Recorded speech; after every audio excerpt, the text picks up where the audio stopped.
আসসালামু আলাইকুম।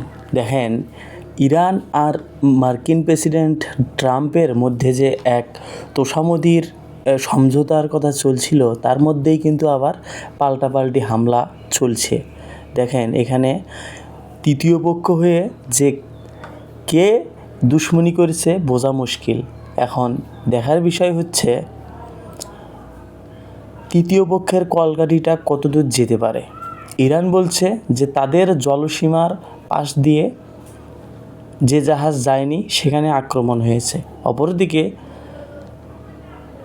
যে জাহাজগুলোতে আক্রমণ হয়েছে সেখানে কিন্তু কোনো নাবিক মারা যায়নি, এবং কিছুক্ষণ আগেই ট্রাম্প বলেছিলেন যে এর জবাব মার্কিনিরা ঠিকই দেবে, এবং তার পরপরই আবার ইরানের বিভিন্ন স্থাপনায় বা অঞ্চলে মার্কিন প্রেসিডেন্ট ট্রাম্পের নির্দেশে আবার আঘাত আনা হয়েছে। এখন রাষ্ট্রীয় টেলিভিশন ইরানের IRGC জানিয়েছে যে আগ্রাসনের পুনরাবৃত্তি যদি আবার হয় তাহলে আমাদের প্রতিক্রিয়া আরও ব্যাপক হবে। তার মানে বুঝতেছেন, মার্কিন সেনাবাহিনী জানিয়েছিল হরমুজ প্রণালীতে একটি বাণিজ্যিক জাহাজে হামলার জবাবে তারা ইরানের কয়েকটি লক্ষ্যবস্তুতে আঘাত এনেছে।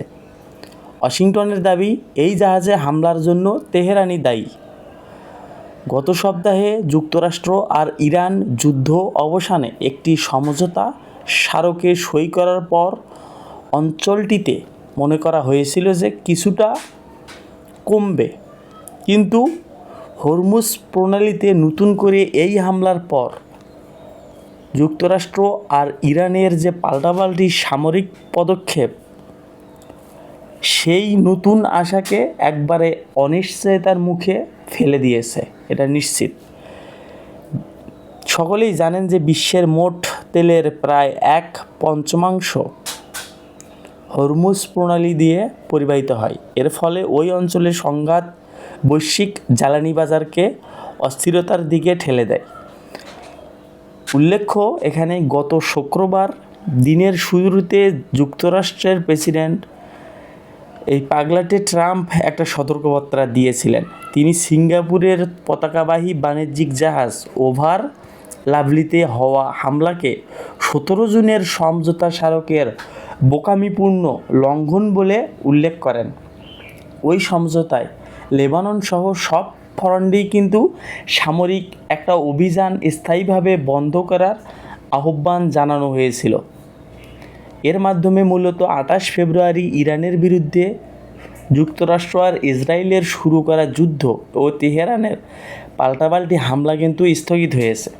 তবে এ সমঝোতায় চূড়ান্ত কিছুই ছিল না, বরং এটি বর্তমানে যে হামলা সেটাকে কিন্তু সূচনা করে দিয়েছে, এবং এখান থেকে সুস্পষ্ট যে ইরান আর ট্রাম্পের মধ্যে আবার যে একটা বিশ্বাসঘাতকতার পরিচয় পাওয়া গেল, সেটা অনিশ্চিত।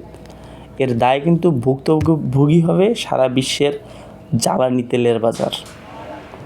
আপনাদের মন্তব্য কমেন্টে জানাবেন। ধন্যবাদ।